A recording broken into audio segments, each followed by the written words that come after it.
Hey Peepsels, Martian Fusion here, and it's time for a new episode of my series, MineStrats. Today we're going to be covering half the kits from MinePlex's survival games. Let's start off with Assassin. This kit was actually moved to the same side as the kits I reviewed last time, so this is the only kit that's going to be on the opposite side from the rest I'm reviewing today. Everything that I've seen has said it costs 5,000 gems, however that might have changed considering they did move it. Advantages. Nothing can cut an otherwise prolonged chase across the map short, quite like an extra heart's worth of damage, and nothing says dashing escape quite like no name tag and being invisible to compass it. Disadvantages. This kit has no special ability if your enemy is facing you, and not having a name tag won't help you if someone's on your tail. Also, if you're in a team's Hunger Games round, unless you both have Assassin, you're still going to be conspicuous. Let's continue on and look at Bomber. This kit is on the same side as Necromancer and the rest of the kits that we'll be reviewing today, and it costs 5,000 gems.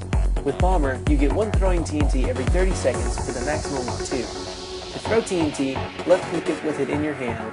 It's worth clarifying that anyone can throw TNT, but only bombers receive it on a regular basis. You can also left-click it with a bow in your hand, and you'll prep an explosive arrow, after which your next arrow will explode on impact. This kit is very specialized, and it's pretty difficult to master. Advantages. This kit is great for trolling, since you can run into a building while being chased, throw TNT, and take the both of you out. The situation best suited for this kit is when you're inside a building and you can throw TNT, then jump around a corner or past the wall, so you don't kill yourself. If you find a bow, you can use it for a devastating blow in deathmatch to start off.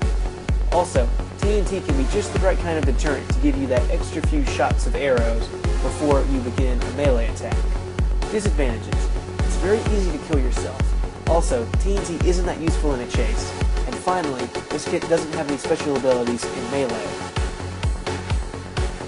Now, let's cover Beastmaster. This kit costs 5,000 gems.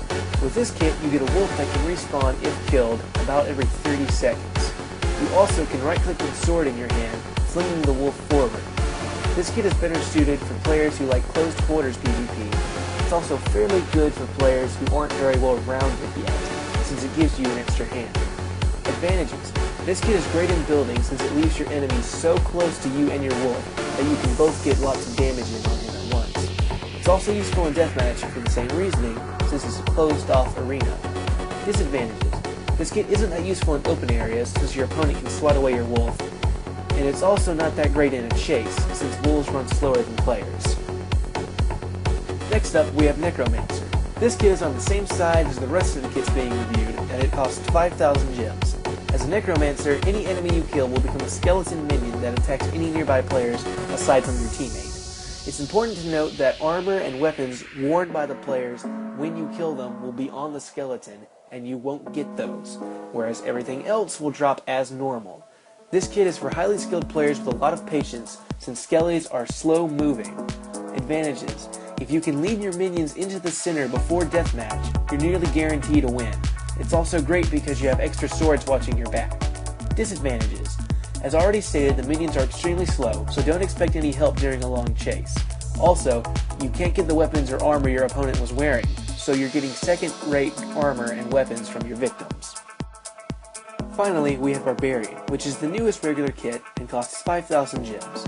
With this kit, you deal splash damage, and when you right-click with your weapon, it deals a little bit of damage and sucks players in towards you. This kit is great for tanking, head-on PvP, and staying so close to your opponent that they can't think and strategize. Advantages.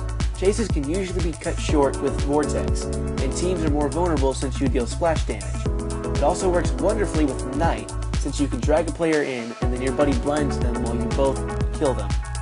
Disadvantages. This kit doesn't help you much if you're under-geared in a fight, since you want players to stay distant in that case, and splash damage doesn't really help you in a 1v1.